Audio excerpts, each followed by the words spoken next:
Welcome to this initial presentation for EAL 322, Quality and Evaluation in Vocational Education.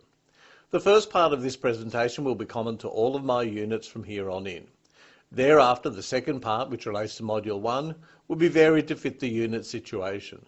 Shorter presentations will precede each module, and the reasons for this will become clearer as you engage with the unit. This first slide lists the intended learning outcomes for the unit. They're what we and you expect to be able to do at the end of the summer school. They're important for me as a lecturer because they're where I started this unit build. Before anything, I had to decide the unit objectives. At that time, they were draft, and they have been modified to the final refined form you see before you. These learning outcomes are where you also should start the unit. They are in the unit outline, but it can be easy to overlook them as one seeks to find out about assessments and the details of the activities. However, before you head off, take a good look at them and ensure you have a good idea of where we're going in this unit, and start making those connections to your previous learning and experiences. Because you are students of education, it's professionally important that you know the logic behind what I'm doing here.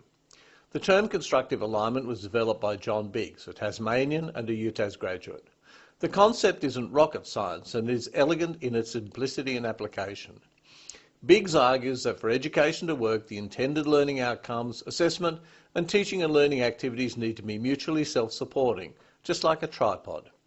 It's no use assessing something that hasn't been taught or that is outside the scope of the unit. Similarly, introducing topics that have nothing to do with the outcomes or assessment just doesn't make sense. The term used for the latter is curriculum drift. This is where lecturers take the opportunity to inject their favourite topic into units because it's a favourite, they know about it, and they want to push their own barrow. This doesn't apply just to university studies. It's like putting short crust pastry assessment tasks into a lesson series on soups, or retaining wall construction techniques into a unit that's testing concrete slab skills. In a vocational context, the weirdness might stick out like a sore thumb. In a uni setting, it's when students ask, why are we listening to this lecture? Or when they put into evaluations that the assessment task had nothing to do with the unit. Furthermore, at this level, there's always the danger that clever words can mask the realities. I find the best way to think of constructive alignment as a three-legged stool. If just one leg is weak, it falls over. It simply cannot stand.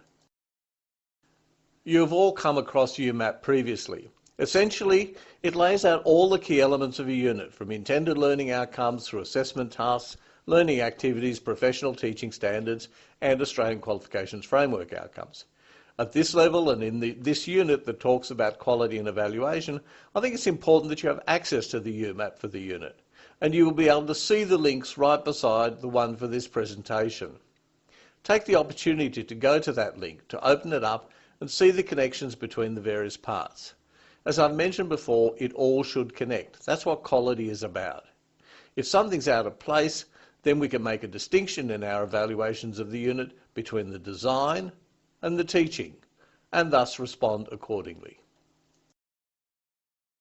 As always, check out the plain English file in the assessments folder. Make sure that you're aware of the requirement and engage with the teaching and learning activities accordingly, since they are what give you the tools and the literature. But before rushing off too quickly, also get hold of the rubrics. Get familiar with it and keep it beside you as you progress through the learning activities and start orienting towards the assessment. As I keep saying over and over again, have the rubric beside you when you are establishing your assessment task. It's not just there to assess, it's also there to guide.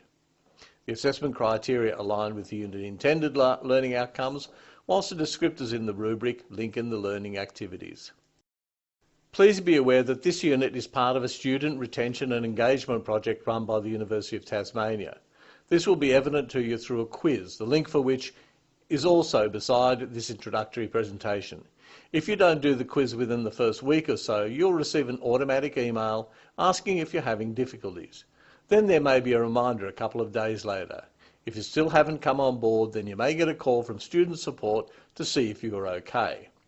This is a trial for a system that might become automatic from next year. Remember, you need to know the outcomes, understand, take ownership of the assessment, and engage with the learning activities to construct your learning. What we're aiming for is like this really neat three-legged chair, a piece of furniture that stands up to the weight of learning demands.